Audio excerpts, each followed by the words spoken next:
Look at this. The Amazon rainforest, the largest on the planet, measures 5,300,000 square kilometers.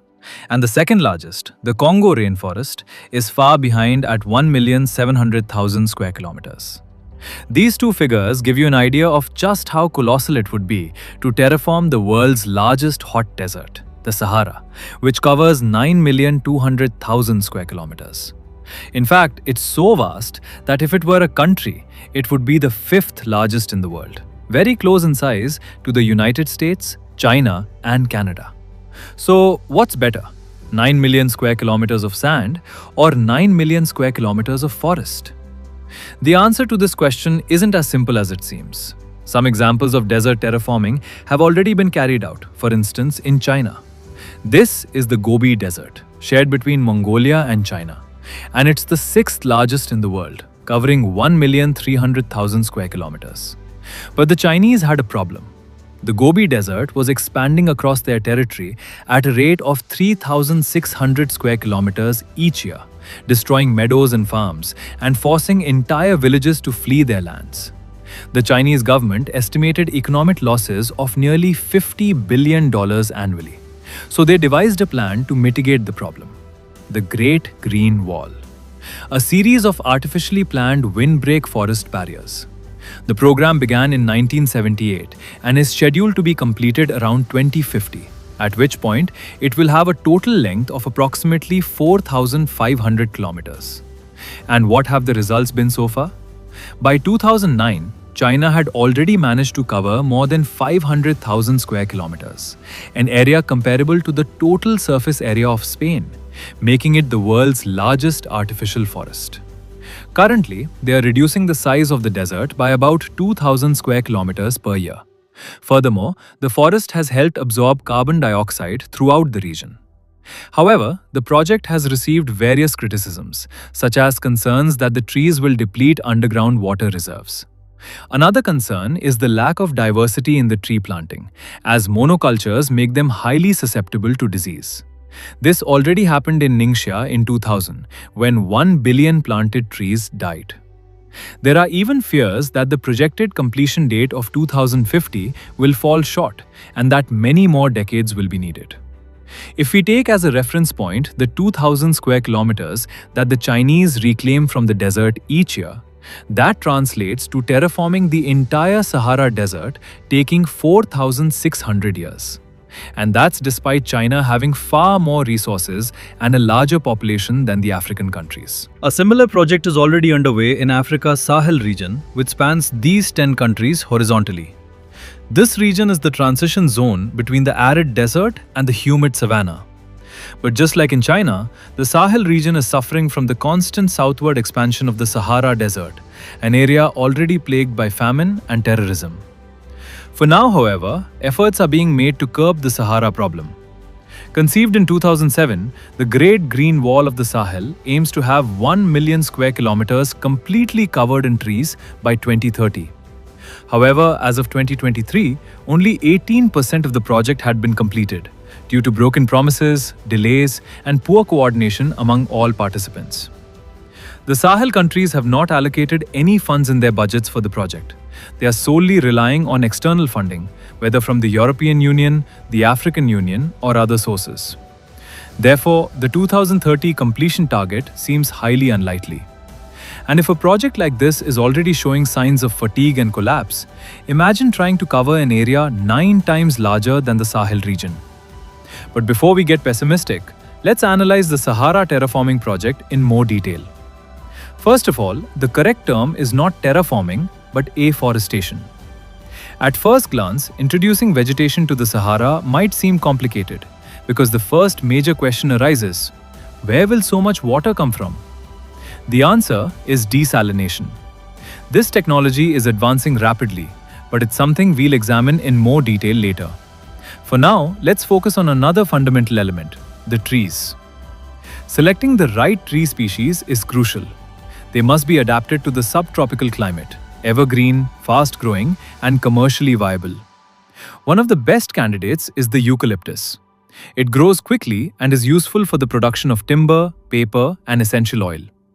It's hardy and adapts well to different climatic conditions, including subtropical climates. Two other good candidates are pine and the acacia species, Acacia mangium and Acacia auriculiformis. Let's look at the calculations. Approximately 100,000 trees could be planted in an area of 1 square kilometer, meaning that theoretically, the Sahara could support around 920 billion trees. So, how do you irrigate such a vast area? Irrigation is a fundamental aspect to consider. A forest of this size would require around 470 millimeters of water annually, equivalent to 4.3 trillion cubic meters of water.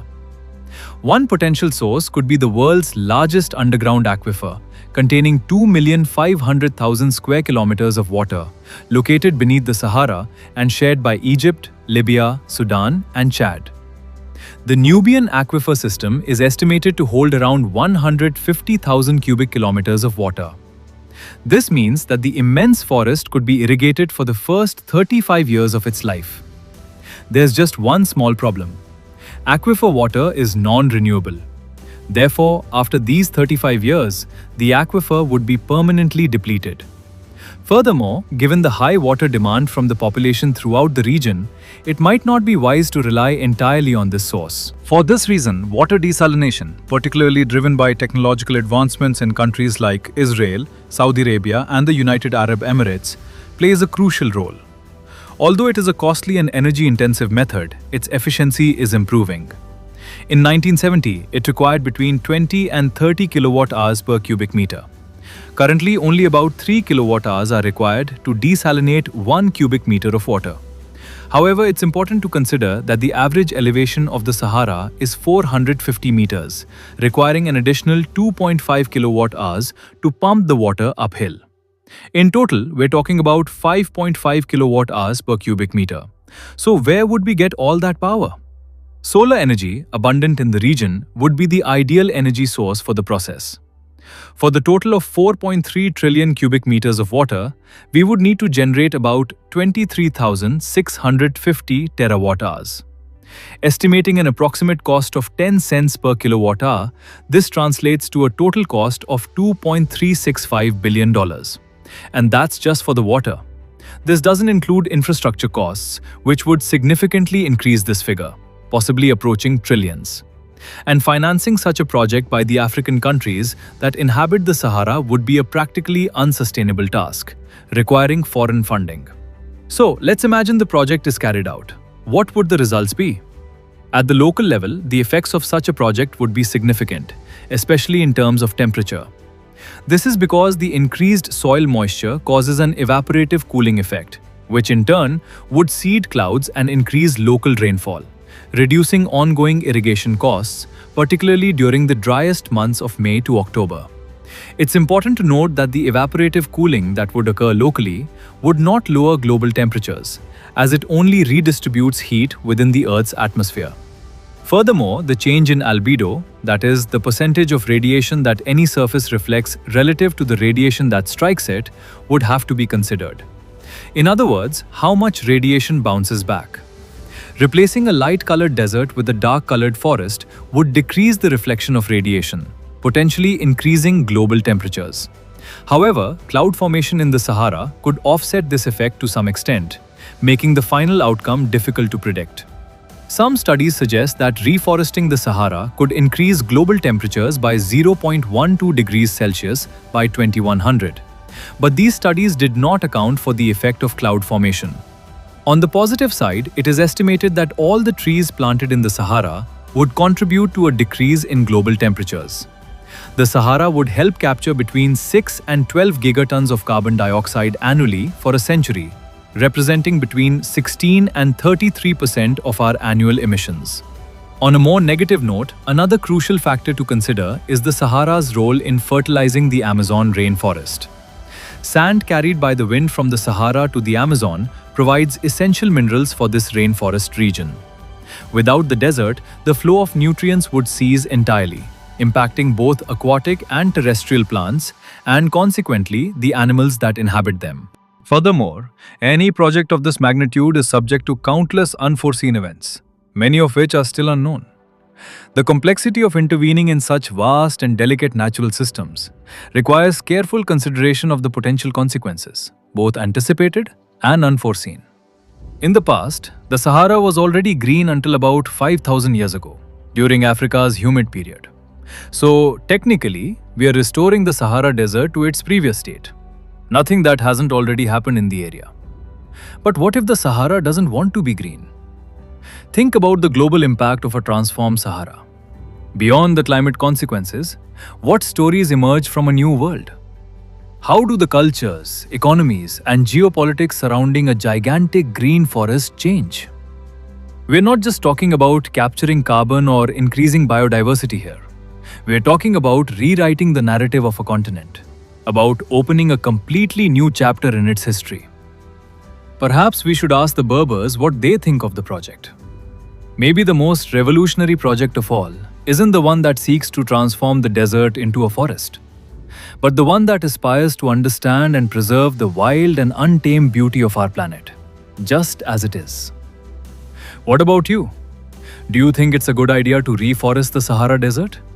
Share your answer in the comments and subscribe to see more videos like this.